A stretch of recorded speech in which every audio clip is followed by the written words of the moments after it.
Thank you all for joining us today as we explore a day in the life of health translations.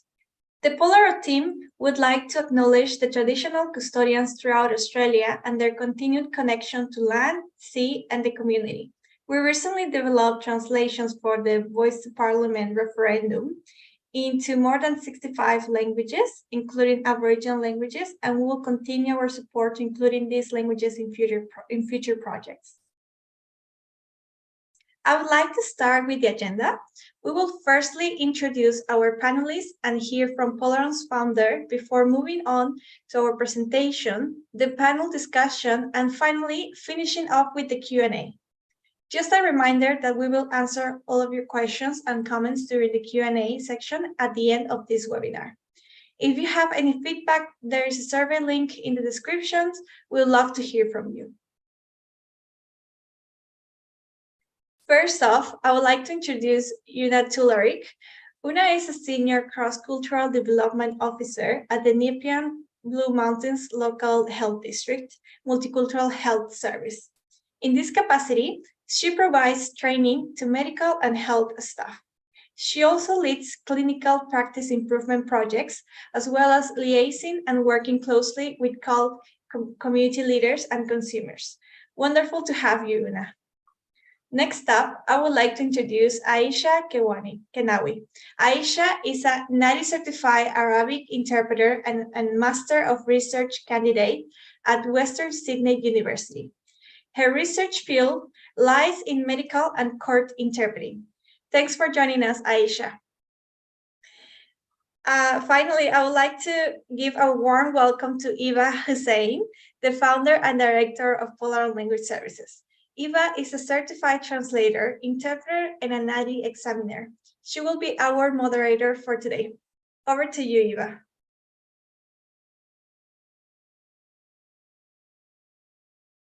I think you're on mute, Eva.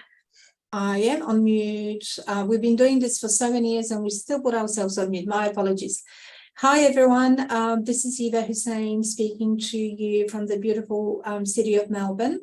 Many of you know who we are, so I won't spend too much time on explaining, that we are one of the more established translation companies in Australia, that we have a team of about 50 people, plus probably a good 1,500 of translators and interpreters, many of them, most of them NADI certified. I did want to say that I looked up some numbers before we handed over to the panel discussion, and in the context of the annual Victorian Healthcare Week, which is happening this week, in terms of how much money we spend on health. So in Australia in 2022-2023, we are set to spend $106 billion on health. So this is around 17% of Australia's expenditure, total expenditure. And globally, in 2020, we spent $9 trillion US, which is about 11% of global GDP. So massive amounts of money. So this is why we wanted to talk about translating in health. And we're very privileged to have a couple of very excellent guest speakers. What I'm going to do now is hand over back to Carla to continue the discussion.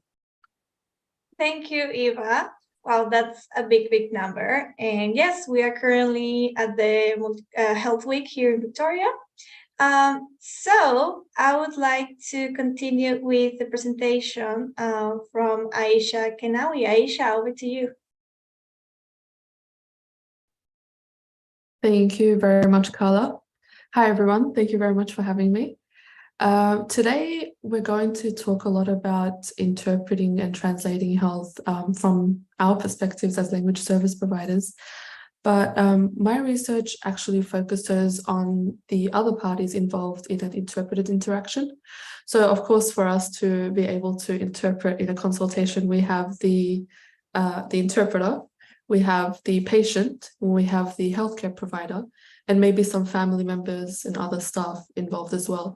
And so we're very well aware of the challenges we experience as interpreters and language service providers, but a lot of the times we might overlook the interpreter engagement procedures that lead up to us being present at a consultation.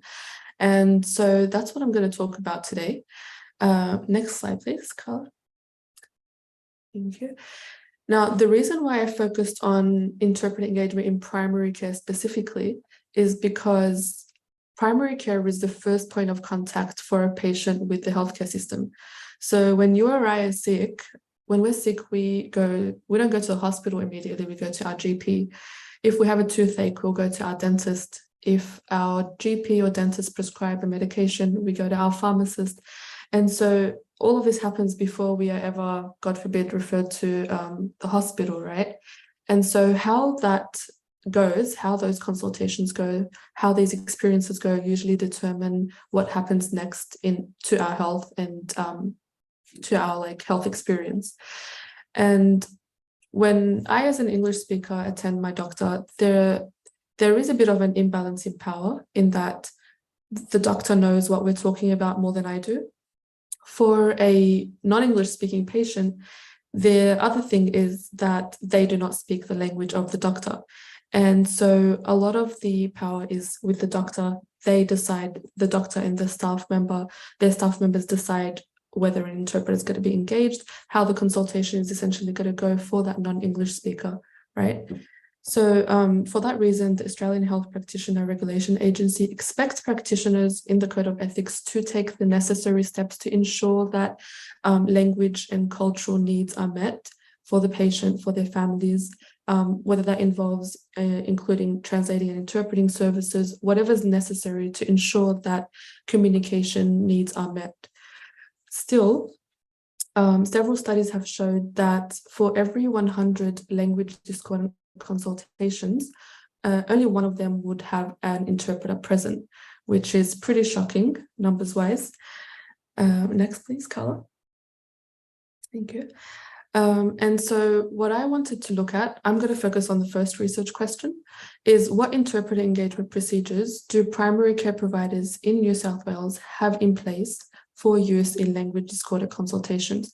What are the steps that they take to engage or address language discordance amongst their patients?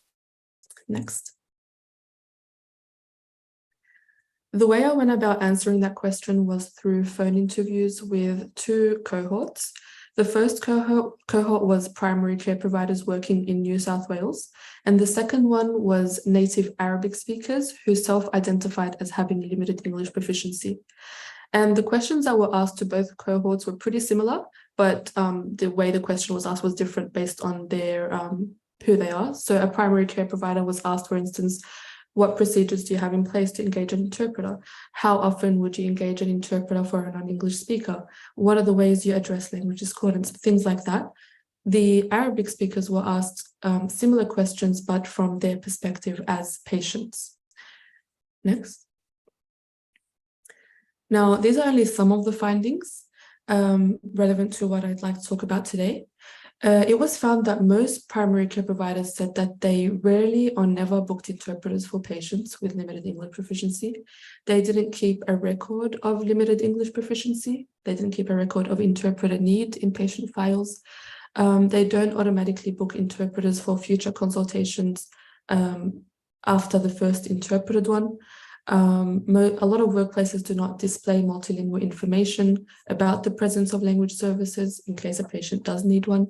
And so in essence, the main finding is that most primary care providers do not have set procedures in place to engage an interpreter when one is needed.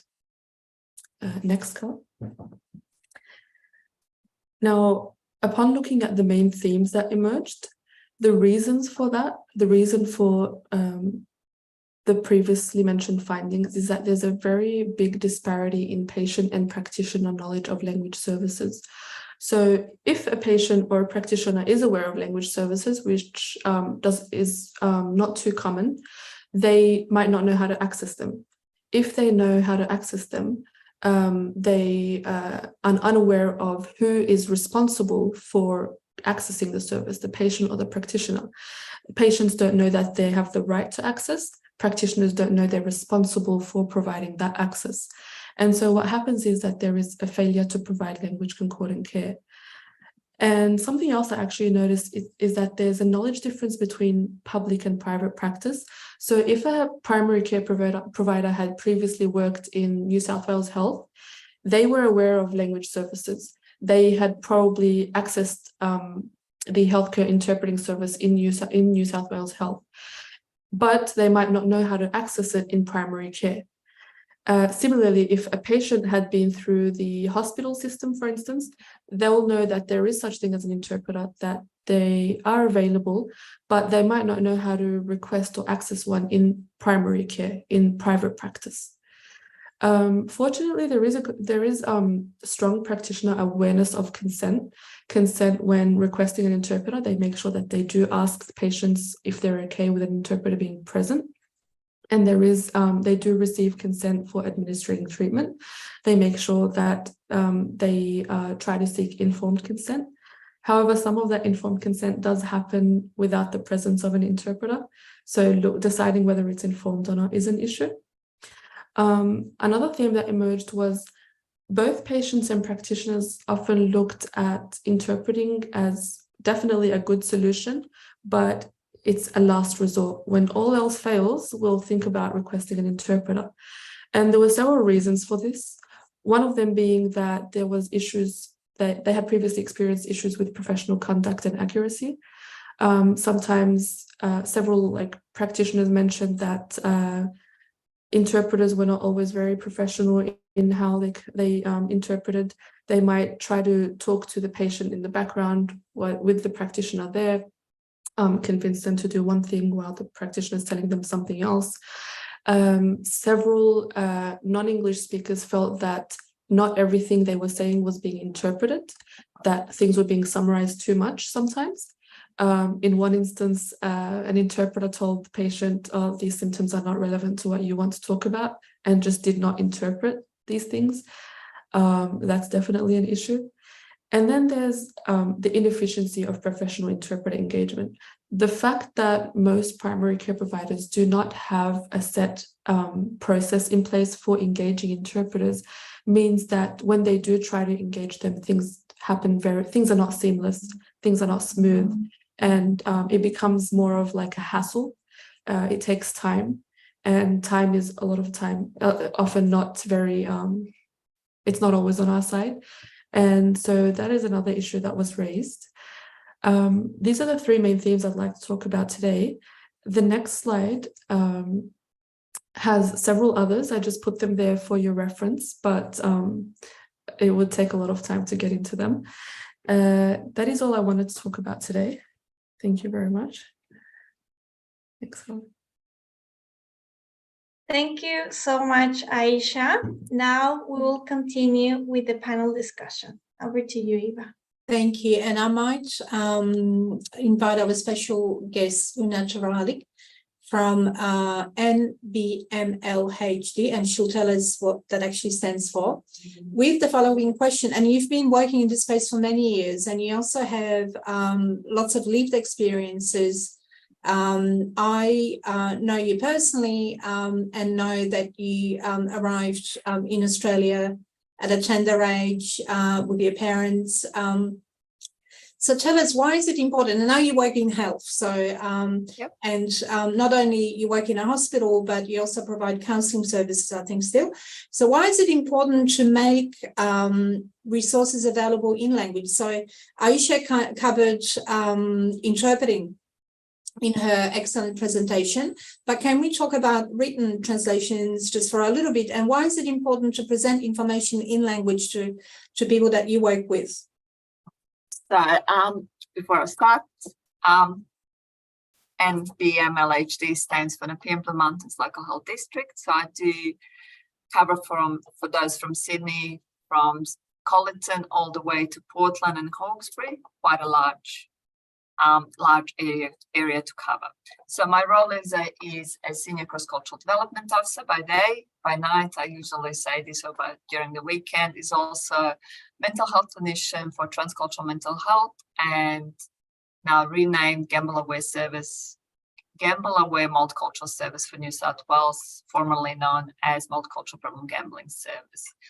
Now, I did come quite, not as young, but I think I was 14 years old when I came here as a refugee, and not many things were available in Bosnian or Croatian at the time because I came here from that region. And for this particular group of people, they needed things that were translated rather than constantly asking for interpreters due to their higher levels of health literacy skills. So the lack of having information translated or having interpreters around has caused many medical errors. I'll just provide you with a little example that I do tend to sort of give, and people giggle in all of my training session. I would have been in Australia for 2 months and had a toothache, was taken to one of the absolutely famous, wonderful big hospitals to be named to be put aside. Anyway, someone was calling me naturalic for about half an hour. The loveliness became even louder. The smiles became bigger. And I was thinking, is this a horror movie? Why is she yelling at me? And I was just sort of showed like this. They took this tooth out. Now, I just let them do it and found myself Croatian speaking dentist ever since. So having interpreters is brilliant. At times, it's not always available, as in a sense, we can't interpret every single thing. So the translated material comes into use. For example, especially if you do want to send someone home, we do need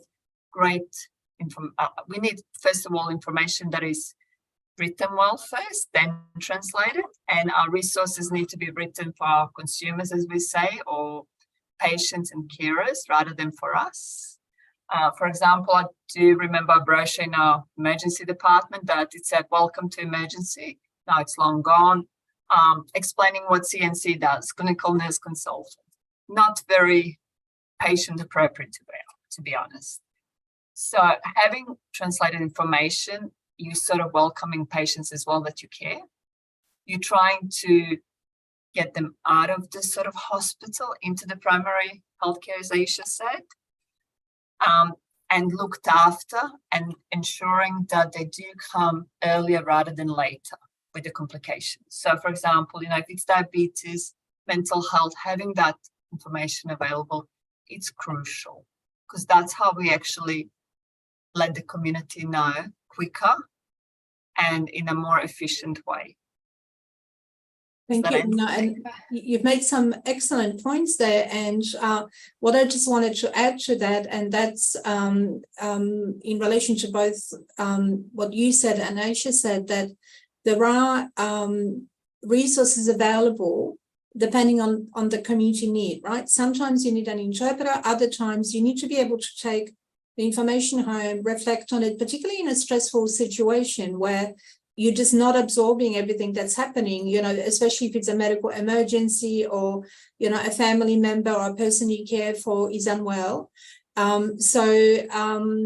As you pointed out, the first thing is that they need to be written well. And I know that your hospital does it, your local health district does it really well, because you can't make a good translation out of something that's not well translated. On the other hand, Aisha also presented how both the clinicians and the patients react to having interpreters available or not available. So I think when we communicate with patients, consumers, clients, however you want to call them, you need to use a variety of methods because what works with one community won't work for another. And I think some of the points you made are very pertinent. I'll ask you, Carla, to go to the next question. So what gets translated in your experience, Una? What are, because I know that some stuff that gets translated, nobody reads for all kinds of reasons. One of them that some community just are not literate enough to read. Other times it's because we translate stuff that is so disengaging that, you know, people just don't understand it in any language. But if we focus on good quality materials, what gets translated at your health district and what works, what doesn't work? Great question, Eva. I think we try to translate as much as possible, you know, when it comes to developing new resources. However, as you mentioned, some of the things get translated for our benefits, as in healthcare workers, because we've done this, we can tick a box. Unfortunately, that still happens. But it's mostly the information that we want the community to know quite soon, as in now, that something is happening. I think the great translation happened during the COVID, because a lot of things were translated daily for us to share with our community. So anything that is urgent gets translated quickly.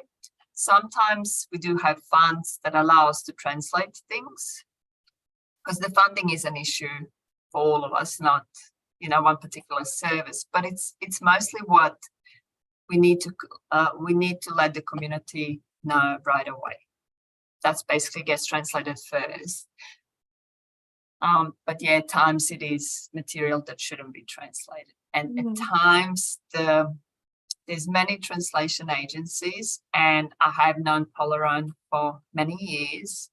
And I think at times the translated material that was well written, for example, you know, by us first, gets translated badly, and that's where the delay is. For example, Polaron, you guys are great because you use two translators to translate and check, and then you use a community member, or as we call it, consumer, to ensure that the translation is well. But then if that doesn't happen, there's quite long delays, and at times the material that we do want to share becomes irrelevant. Right, and you can't apply this method to every single piece of information that the health district produces, of course, so you do need to be selected. And I think if we maybe stop wasting money on translating things that people can't read and focus on things that are useful, quicker, with quicker turnaround, that could work a lot better. Because I think generally speaking, people no longer can cope with lots of information. Like Aisha, are you finding that? I know that you mainly focus in your research on interpreting. Have you seen things translated in your space, and how is that working? Are people using like more modern methods of disseminating information? What are you seeing? So yeah, definitely. I noticed, so I do work as an interpreter, but because I've also done research in the dissemination of translated health material. So when I go to, like, for instance, a medical center to interpret, I do take note of what translated health materials are available on the front desk and whatnot. A lot of it is very general health information about like very common conditions, which is great. But I think that there does need to be, so in English, there's a lot of health information available in like as much detail as you need. In translated health information, sometimes that doesn't happen. You'll find general brochures and flyers, maybe that are relevant to that health provider service, which is great. But sometimes there needs to be like more detailed information about a certain condition or about services and so on and so forth. There's definitely an increase in like social media posts, translated social media posts, which is really good. There's the New South Wales Multicultural Health Communication Service. They try to like post in as many languages as possible. One thing I do notice a lot is attached to their posts would be, for translated information, follow this link, but it's in English. And so an Arabic speaker won't know that I need to click this link to access the Arabic information. So that's something that always triggers me. But it's as long as the information is like not outdated and effectively disseminated, then it's definitely going to help improve the health literacy and health messaging and outcomes and bridge some of that language gap. Because of course, when we think about it, and you might disagree or agree with me, is that whenever we change a conversation about something in the health space, it takes a number of months, if not years, for that information to reach the community, because we forgot or we didn't think that is important. And, you know, like we've done, for example, in the mainstream, a lot of education about, let's say, dementia. And we, you know, the mainstream understands what it is, but the multicultural communities haven't been reached or spoken about some of the topics. Are you seeing some of that, Una, in your space? Yeah, I do agree. And thank you, Aisha. You just reminded me of something. I think sometimes, as you say, we do well with a project. We've got a brilliant resource. However, it's not used appropriately. Or, for example, in my district, it's a little bit different than Western Sydney, for example, or Sydney Southwest. We do have a high number of diversity. We have a population that speaks 150 languages. And which language do you choose? The ones that we really need, most of the time, don't have high numbers to get translated, as in population-wise, yet they're the ones who need the resources the most. Or at times, we have translated resources because community wanted to see a resource. I do remember things being translated in Assyrian, yet 90% of population at the time read Arabic, and they just thought having Assyrian was a great thing without being able to read. So we have done lots of ups and downs. When it comes to translation, some of the resources that we've translated 10 years ago are still useful, but they're not used. The only thing that worries me about translating health information with the younger generation of healthcare workers is the fact that they think they can translate on a spot using different apps. And that has gone really wrong. I think one of the hospitals in Sydney has done that for the whole website. And for example, in Croatian, instead of calling it drug and alcohol service, it translated it as a friend and alcohol service. Oh, yeah. Because, you know, drug, the way it's written, Yeah. the computer thinks it's a friend because it's similar to that language. So we're trying our best, but as I said, I mean, if the Arabic speaker doesn't know what to do with all the resources available, what are to do some of the other speakers from the smaller communities and that really need our help, the vulnerable ones in our state. And across Australia. Yeah, some really excellent points, because often, you know, even in our space, people will come with something that's already been created. So let's say it's an information brochure or a fact sheet, and it's really written not for multicultural communities in the first place, but even if it is, the next comment from someone that wants to have it translated is, can you pick top 10 languages or top 20 or whatever it may be? So the niche communities never get anything translated. And I think that what happens with that is that some communities reach a crisis point before anyone actually attends to the communication needs. Aisha, have you seen that as an interpreter? And I mean, Arabic is one of the most widely spoken languages, of course, in Australia. But you would be, in your practice as an interpreter, you'd be seeing people that are presenting, say, at a hospital that with conditions that could have so well be prevented, yeah? Definitely. Almost every patient I interpret for has the three: cholesterol, diabetes, and blood pressure. Probably every patient. And sometimes they're young. Sometimes things could be done very easily to prevent, as you said. And it's like, if they had received that information in a timely manner, if maybe having an interpreter there would have helped. Maybe they didn't want to attend a health practitioner early on because of that vulnerability that you feel when you do not speak the language. There's a lot of little obstacles that sort of add up to, you know, and then there's the delay in accessing care and yeah. Right, so you mentioned a couple of challenges for the community. And often when people talk to me, and I still practice as an interpreter and translator, they say things like, oh, you must really struggle with terminology. And I usually say to them, that's the least of our worries. So terminology is something you can learn by heart, right? But when you're translating health, particularly as an interpreter, there's so much more that you need to know, you need to handle on the spot, right? What happens on the ground, Aisha? So each patient like falls through the cracks in some way. And so like this patient might know these things and might know how to access this service. The next one doesn't. And as an interpreter, you can't do much in the sense that your main role is to interpret.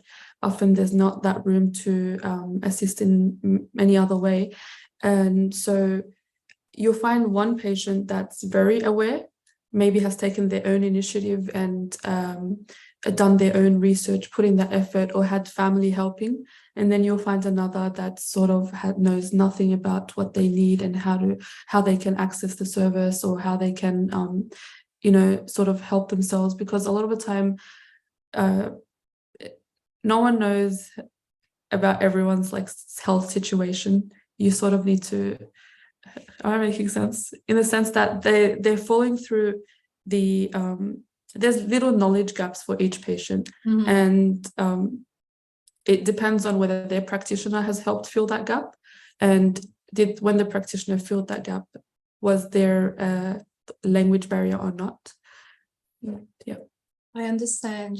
And Una, you mentioned that you work after hours as a clinician, and you're also involved in mental health as well as gambling prevention or harm prevention. What would be some of the challenges of translating that sort of information? And you work with interpreters as well, am I right?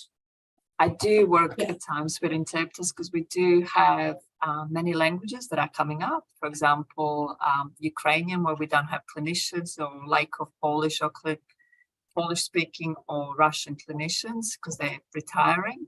Yeah. So I do use interpreters, and however, I was lucky enough to have the first session I ever had with interpreter. I was lucky enough to have had the best interpreter that I could have come across. He was an Indonesian older in age interpreter who actually led me what to do, because I booked him 15 minutes earlier because I've never used an interpreter, and he taught me what to do in a sense.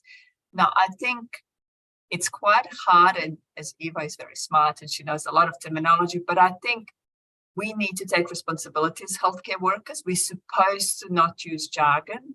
Mm. We're supposed to use stitch-back techniques and speak plain English.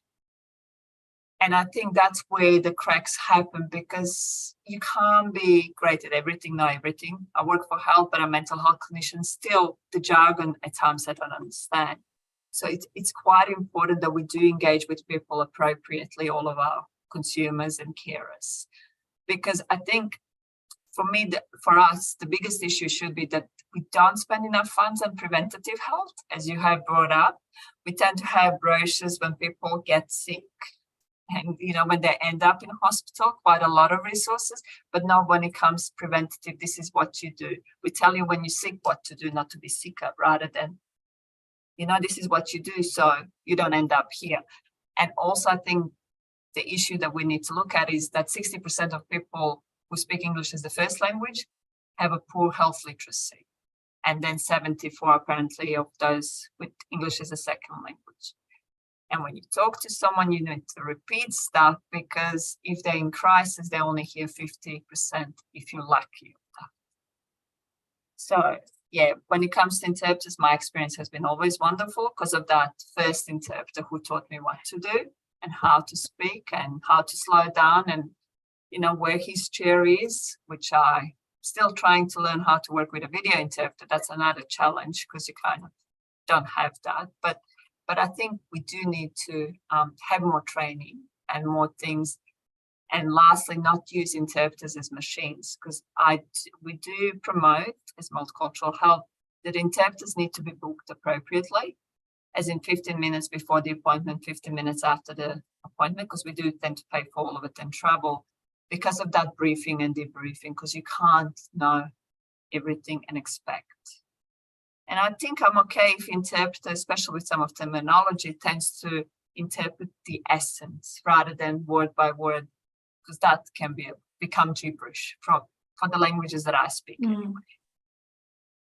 Right. So to summarize this very interesting discussion, we've come up with a few challenges, and I think everybody knows this already. So it's kind of preaching to the converted in this virtual room. But some of the challenges are technology, budgets, also the fast moving space. If it's a health emergency, how do you get the right information to the right people in the right format at the right time? So that's always difficult, and I think it's very clear from our conversation that we all trying to do our best. But of course, you know, being informed about who you want to talk to and about what and how is probably the second thing after you've written your information well to consider. We have a few questions and a few minutes to answer them, so I might hand over to Carla now, and thank you, Aisha and Una, for this very interesting perspectives that you've presented.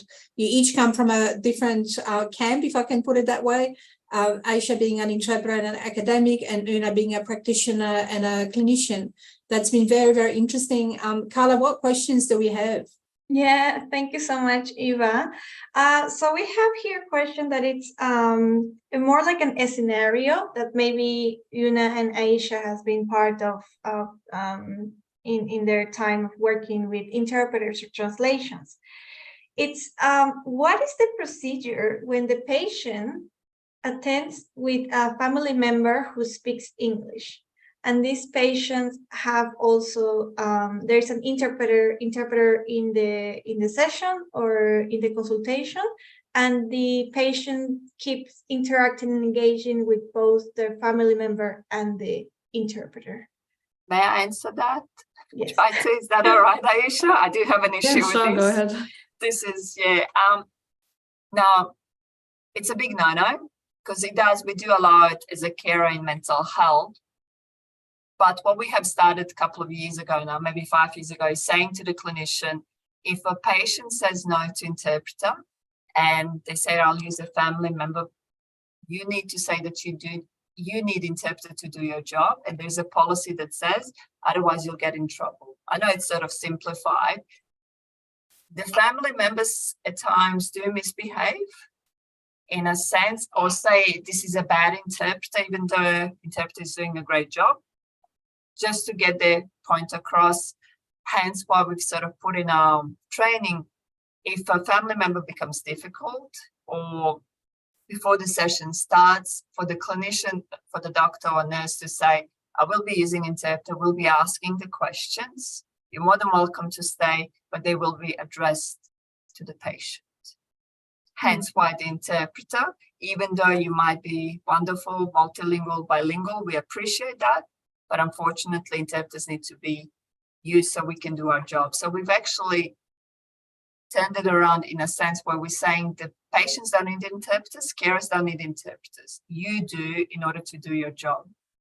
Because we put our signatures on those forms, patients don't.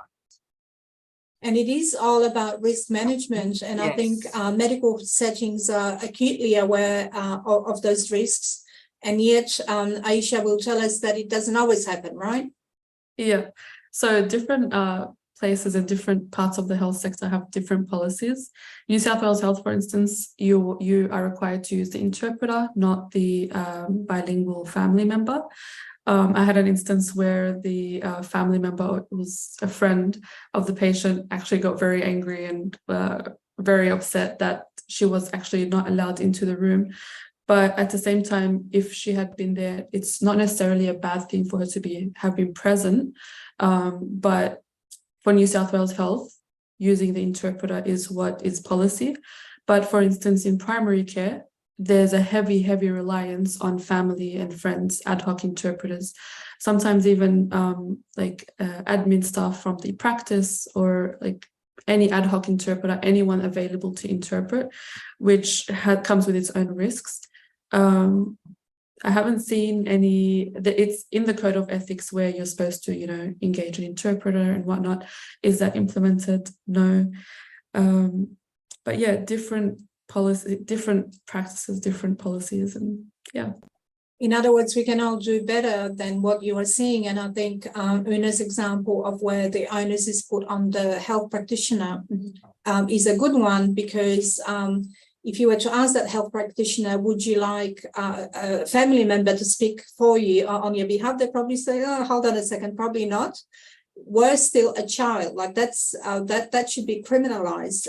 Yes. You know, you still hear of kids being asked to go with the mom to like really full on and private conversations about women's health or whatever it may be. So it's a big no, but it still happens. So we're going to continue educate everyone we can. And thank you, Una, for making that point. Carla, we probably have time for maybe one more question. Go for it. Yes, so this question is partly related to translations.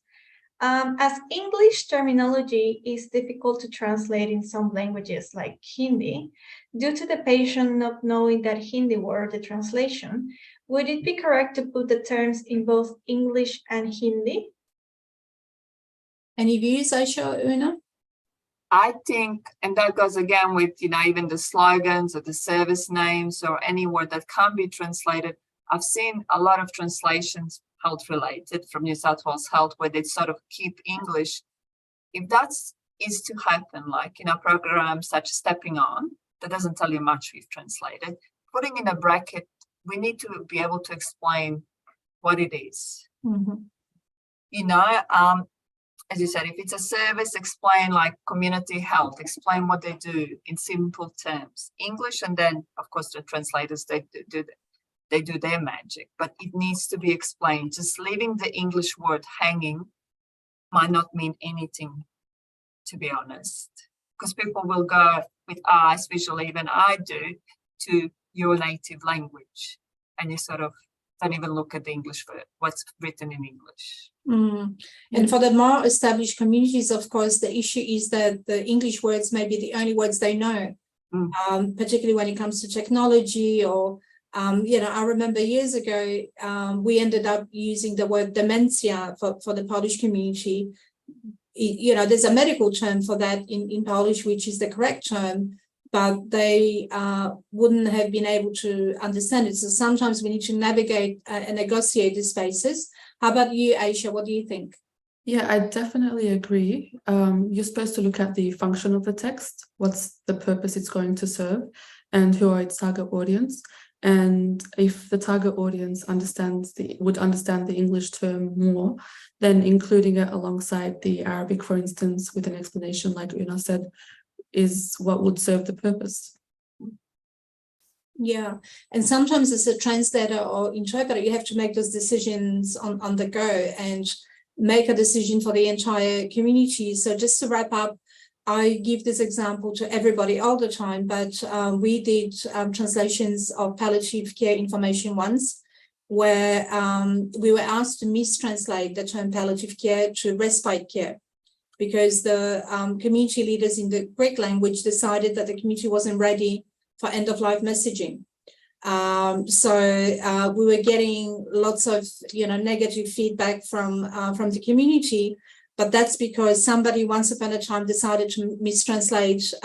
And by the way, palliative care actually comes from Greek, the word. So we had to do a lot of negotiating and educating, the community and also the service providers about why certain decisions were being made. But guess what? We are completely out of time. This session went so quickly and was so interesting and so fabulous. So I did want to thank sincerely Aisha and Una for your perspectives, for your knowledge. I have the utmost respect for both of you for the work that you do. So thank you on behalf of all of us here at Polaron and about 200 people that registered to the webinar. Over to you, Carla, just for last few words of a wrap up, and thank you again, everyone. Thank you, Eva. Thank you. If you do have any language services related inquiries, please contact me at carla.f@polaron.com.au. Be sure to follow our socials on Facebook, LinkedIn, and YouTube for more Polaron. And of course, I want to say a big thanks to you, Una, Aisha, and Eva. You've been very wonderful. Thank you so much for all your knowledge and recommendations and also the examples that you gave to us. And to everyone out there, thank you once again for joining this webinar. We hope you enjoy. See you next time. Bye-bye.